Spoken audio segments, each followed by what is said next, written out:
আসসালামু আলাইকুম বন্ধুরা, আশা করি সকলে ভালো আছেন। মার্কিন প্রেসিডেন্ট ডোনাল্ড ট্রাম্প ভারতের উপর আরো 25% অতিরিক্ত শুল্ক আরোপ করলেন।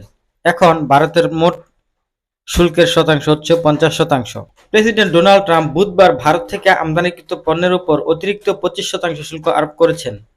এই জরিমানার কারণ হিসাবে মস্কোর কাছ থেকে নয়াদিল্লির তেল ক্রয় অব্যাহত রাখার বিষয়ে উল্লেখ করা হয়েছে। ইন্ডিয়ান এক্সপ্রেসওয়ে এক প্রতিবেদনে জানিয়েছে, ট্রাম্প তার পূর্ব ঘোষিত 25% শুল্ক কার্যকর হওয়ার মাত্র কয়েক ঘন্টা আগে অতিরিক্ত শুল্ক আরোপের বিষয়টিতে সই করেছেন। নতুন এই আদেশের মাধ্যমে যুক্তরাষ্ট্রে প্রবেশকারী বেশিরভাগ ভারতীয় পণ্যের উপর এখন থেকে মোট 50% শুল্ক আরোপ করা হলো। প্রতিবেদন অনুসারে প্রাথমিক 25% শুল্ক 7 আগস্ট থেকে কার্যকর করা হবে এবং একই পরিমাণ শুল্ক 21 দিন পর থেকে কার্যকর করা হবে। এদিকে গত সোমবার ভারত রাশিয়ার অপরিশোধিত তেল ক্রয়ের বিষয়ে নয়াদিল্লিকে অযৌক্তিক লক্ষ্যবস্তু করার জন্য যুক্তরাষ্ট্র এবং ইউরোপীয় ইউনিয়নের প্রতি তীব্র প্রতিক্রিয়া জানিয়েছেন। তারা বলেছে, যুক্তরাষ্ট্র এবং ইইউ উভয়ই রাশিয়ার সঙ্গে বাণিজ্যিক সম্পর্ক বজায় রেখেছে, তবে নতুন শুল্কের বিষয়ে নয়াদিল্লি কেন এখনো কোনো মন্তব্য করেনি। এদিকে চাঁদের মাটিতে পারমাণবিক চুল্লি স্থাপন করতে যাচ্ছে যুক্তরাষ্ট্র। 2030 সালের মধ্যেই এটি বাস্তবায়নের লক্ষ্য নিয়েছে দেশটির মহাকাশ গবেষণা সংস্থা নাসা। মার্কিন সংবাদ মাধ্যম পলিটিকো জানিয়েছে, এই উদ্যোগ মূলত চাঁদে যুক্তরাষ্ট্রের আধিপত্য বিস্তার এবং চীন ও রাশিয়ার সঙ্গে চলমান মহাকাশ প্রতিযোগিতায় এগিয়ে থাকার কৌশলের অংশ। পলিটিকোর হাতে আসা এক অভ্যন্তরীণ নথির বরাতে বলা হয়েছে, নাসার বেসরকারি খাত থেকে 100 কিলোওয়াট ক্ষমতা সম্পন্ন একটি পারমাণবিক চুল্লি নির্মাণের জন্য প্রস্তাব আহ্বান করবে। এই চুল্লি দীর্ঘমেয়াদী চন্দ্রাভিযানে শক্তি সরবরাহ করতে পারবে এবং ভবিষ্যতে মানুষসহ চাঁদে অভিযানের জন্য গুরুত্বপূর্ণ অবকাঠামো হিসেবে কাজ করবে। নাসার এক জ্যেষ্ঠ কর্মকর্তা নাম প্রকাশ না করার শর্তে বলেন যে, এটা দ্বিতীয় মহাকাশ দৌড়ে জয়ী হওয়ার বিজয়।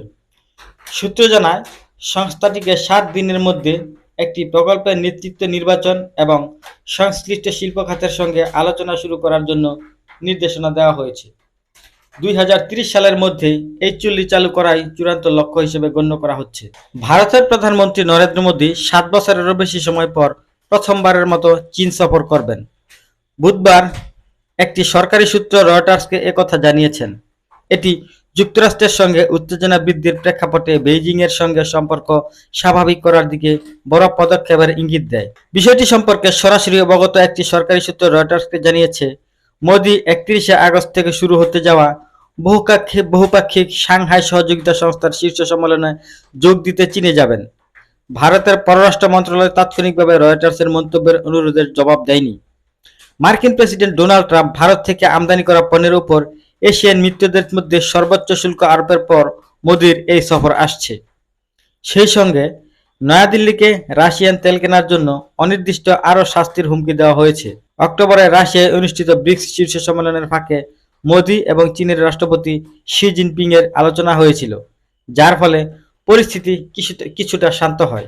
এশিয়ার এই বিশাল প্রতিবেশীরা এখন ধীরে ধীরে দুই দেশের মধ্যে ব্যবসায়িক সম্পর্ক এবং ভ্রমণকে বাধাগ্রস্ত করে এমন উত্তেজনা প্রশমিত করছে। এদিকে ইউক্রেনে হামলার জন্য ব্যবহৃত রুশ ড্রোনে ভারতীয় সরঞ্জাম পাওয়ার দাবি করেছেন কিয়েভের কর্মকর্তারা। মঙ্গলবার সামাজিক যোগাযোগ মাধ্যম টেলিগ্রামে presidential chief of staff Andriy Yermak এ দাবি করেছেন।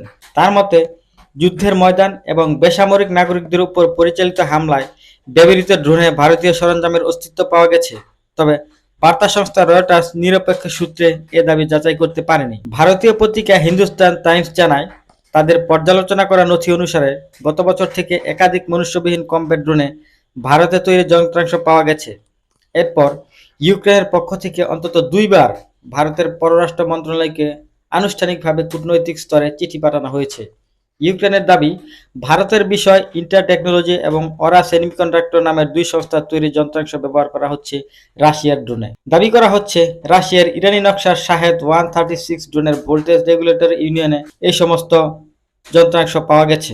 ইউরোপীয় ইউনিয়নের নিষেধাজ্ঞা বিষয়ক দূত ডেভিড ও সালিভানের সাম্প্রতিক নয়াদিল্লি সফরের সময় ইউক্রেনের কূটনীতিকরা রুশ ড্রোনের ভারতীয় এই যন্ত্রাংশ পাওয়ার বিষয়টি তাকে জানান। উল্লেখ্য, পশ্চিমা দেশগুলো যখন রাশিয়ার ড্রোন ও অন্যান্য সামরিক হাতিয়ার তৈরির প্রয়োজনে যন্ত্রাংশ কিংবা প্রযুক্তি সরবরাহ সীমিত করার চেষ্টা করছে, তখন মস্কো এগুলো ভারত, তুরস্ক ও চীনের মতো বন্ধু দেশের কাছ থেকে সংগ্রহ করছে।